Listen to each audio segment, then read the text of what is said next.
After being victorious in the Tuesday Night Wars, Triple H was back on Friday Night SmackDown this week with a major announcement. Adam Pearce is now getting a promotion and will now be general manager exclusively to Monday Night Raw, which means SmackDown needs a new GM. Cue Dirty Dominic Mysterio. No, luckily enough, Dirty Dom is not the GM of SmackDown. That role is taken up by Nick Aldis. Nick Aldis is an NWA heavyweight champion of the world. He's been in TNA as Magnus, I think his original name was there. He's formerly in the UK Gladiators. Like, this dude can go. And I'm very sure this is a way to transition him on screen, get his personality and character across, because he holds himself very well, and eventually transition him into a wrestling role. But his goal tonight was to introduce the person coming over from Monday Night Raw as trade for Jey Uso, and that person was, of course, Kevin Owens, who come out and stunned Dirty Dom. Even on SmackDown, Kevin Owens can't get away from the Judgment Day, man. But KO seemed to take this really well. I kind of thought he'd be, pissed off. He's just had to leave his best friend, Sami Zayn, on Raw. Surely, the whole thing with him not liking Jey, now Jey's made him go to SmackDown. Why was he happy about it? I don't understand.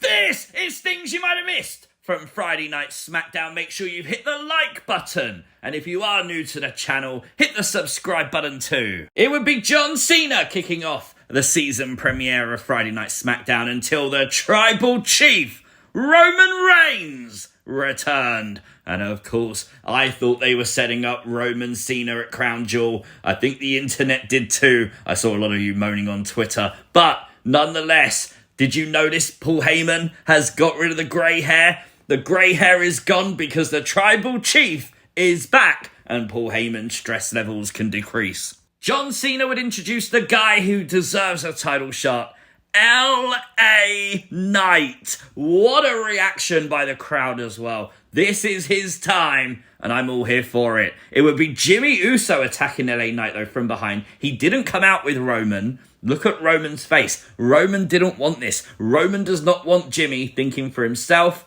but I love that we're going to get LA and Roman. Do you know what? Win or lose, this makes perfect sense. But with John Cena in his corner maybe at Crown Jewel, does LA Knight stand a chance? We'd also use this segment to get to our main event, which will be LA Knight versus Solo Sikoa. However, throughout the show, we would see Roman backstage with the Bloodline. And it was obvious he wasn't happy with Jimmy and the way Jimmy's been handling things, and Jimmy trying to be like Roman Reigns, and Jimmy making decisions and thinking for himself. That's not what Roman wants. Things got even worse when Roman realised Kevin Owens is now on the SmackDown brand. It's almost like Roman's enemies are assembling against him. And of course, he was talking about the fact Cody and Jade are now running around SmackDown. John Cena's around. Kevin Owens is now back on SmackDown.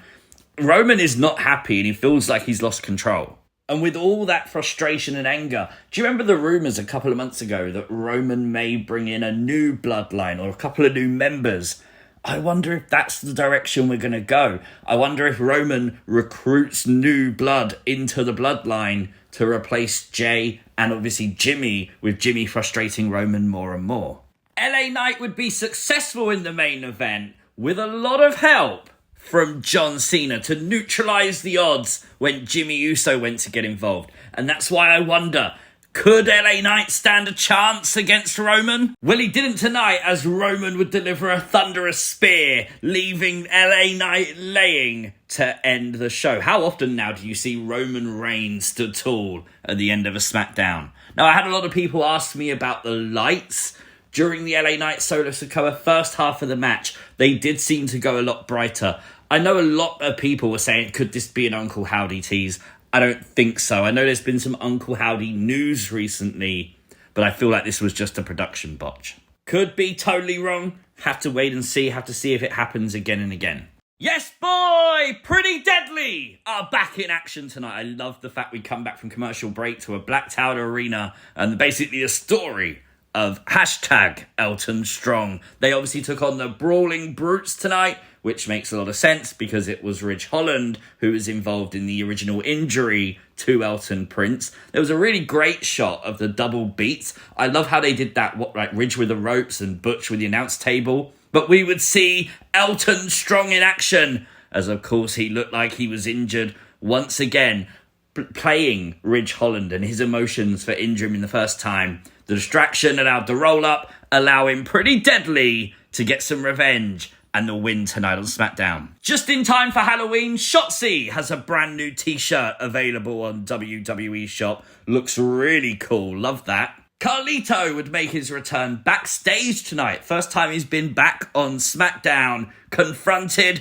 by Bobby Lashley. It looks like Lashley Carlito's going to happen. I'm all here for that. Play off the history. They've already started that. Love that. Really, really cool. Obviously, they're going to continue the LWO storyline. That makes perfect sense versus obviously Lashley and the Street Profits. The Street Profits would attack Carlito from behind. Lashley wanted to do more damage, didn't get the chance. I'm just upset that we missed the Apple spot because Lashley got involved, man. It was cool though because we went from this to a commercial break to come back to set up Zelina Vega versus Bayley as the next match. It's also worth noting that Dragon Lee was alongside the LWO. Is it possible they put Dragon Lee with the LWO sort of, on the main roster for a while? I think that's possible. We know Dragon Lee's been called up to SmackDown.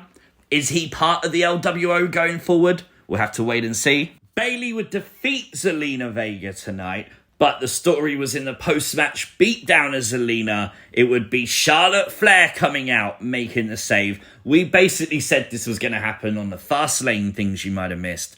But new GM Nick Aldis wasted no time making the match for next week. Charlotte Flair versus Io Sky for the Women's Championship. But it just kept getting better as then Charlotte was confronted by Jade Cargill. Oh my God, I love this. No introduction was necessary. I love the fact they made Charlotte basically say, I know who you are, Jade. This is good because they're setting Jade up to be this megastar.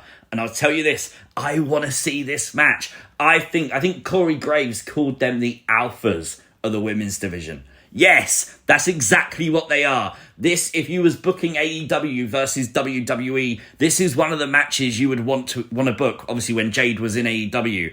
Let's book it now. And it's got to be made a point. When Jade appeared on TV, she got a pop. Now that's telling you everything. Everything WWE is doing with her, exposing her to a new audience, is working. The fans are interested. Cody and Jey Uso would successfully defend their tag titles against Austin Theory and Grayson Waller, but the story was after the match.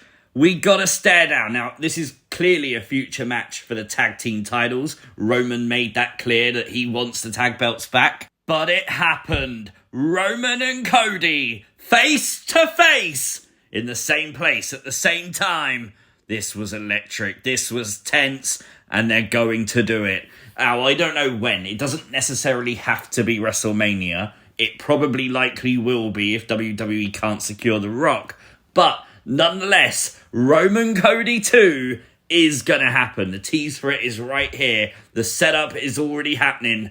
I cannot wait. Do you think Cody finishes the story? Very fun show. Couldn't have asked for more. Lots of teases, lots of setup, lots of new stuff going on. 10 out of 10 from me. Let me know your thoughts in the comments down below. If you are new to the channel, hit the subscribe button, turn on notifications, you'll never miss another upload. Like the video, share the video, and I'll catch you as always next time.